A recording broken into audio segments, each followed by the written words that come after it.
Field को test करने का सबसे बढ़िया तरीका क्या है? Magnetic compass. अगर मैंने यहाँ पे कंपास रखा तो मुझे यहाँ पे कंपास के अंदर डिफ्लेक्शन आ गई, इससे कंफर्म हो गया कि हाँ यहाँ पे मैग्नेटिक फील्ड है। वो एम्पियर सर्कुलर लॉ भी कह रहा है कितना है, म्यू नॉट आई सी। लेकिन यहाँ पे एम्पियर सर्कुलर लॉ कह रहा है कि मैग्नेटिक फील्ड जीरो है, बट जब मैंने यहाँ पे स्टूडेंट कंपास रखा तो कंपास ने यहाँ पे डिफ्लेक्शन दिखा दी।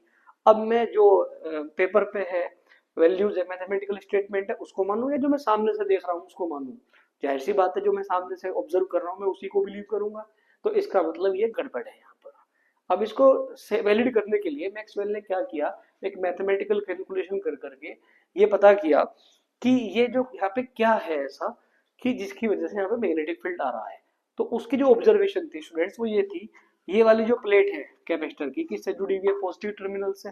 तो यहाँ पे धीरे धीरे पॉजिटिव चार्ज बढ़ता जा रहा है और उधर अपोजिट चार्ज बढ़ेगा इंडक्शन की वजह से, नेगेटिव चार्ज।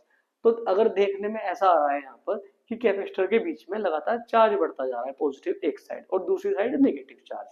तो देखा जाए तो इलेक्ट्रिक फील्ड बढ़ता जा रहा है। अब इलेक्ट्रिक फील्ड का अंदर आना ऐसे ही तो आएगा, इलेक्ट्रिक फील्ड पॉजिटिव से नेगेटिव। अब इलेक्ट्रिक फील्ड का आने का मतलब क्या है कि यहाँ पे करंट भी आया होगा। तो इसका मतलब अगर यहाँ करंट आया है और करंट किसको जनरेट करता है, मैग्नेटिक फील्ड को। या ये भी कह लो कि कंपास ने क्या शो किया था यहाँ पे, डिफ्लेक्शन। मैग्नेटिक फील्ड बताया था ना कि यहाँ पे मैग्नेटिक फील्ड है। तो मैग्नेटिक फील्ड में आने का जो सोर्स होता है वो क्या होता है, करंट होता है। और करंट कैसे आया यहाँ पे, इलेक्ट्रिक फील्ड में चेंज होने की वजह से। यानी कि आज तक तो हमने ये पढ़ा था कि अगर हम मैग्नेटिक फील्ड में चेंज करते हैं तो करंट इंड्यूस्ड होता है।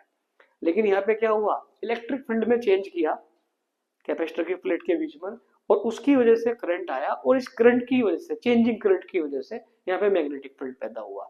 तो ये कंफर्म होगी बात कि अगर मैग्नेटिक फील्ड का सोर्स यहाँ पे जनरेट आया है, मैग्नेटिक फील्ड आया है, तो उसका सोर्स तो करंट ही रहा होगा ना।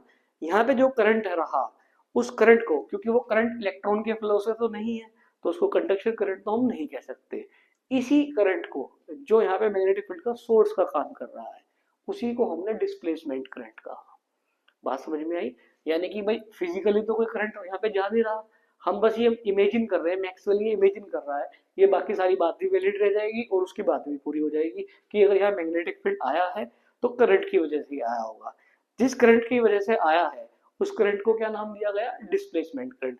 और जब उसने मैथमेटिकल कैलकुलेशन की ये कितना होता है तो उसने पाया कि जो डिस्प्लेसमेंट करंट होगा वो होगा epsilon naught d phi e upon d t, यानी कि rate of change of electric flux का एप्सिलॉन नॉट टाइम्स। अगर हम फ्लक्स का फॉर्मूले को और वापस ओपन कर देते हैं तो फाई का फॉर्मूला कितना होता है, ई है, एरिया है कांस्टेंट रहने वाला है प्लेट का, तो ये कितना हो जाएगा D E upon d T. तो यहाँ से भी पता लग रहा है हमें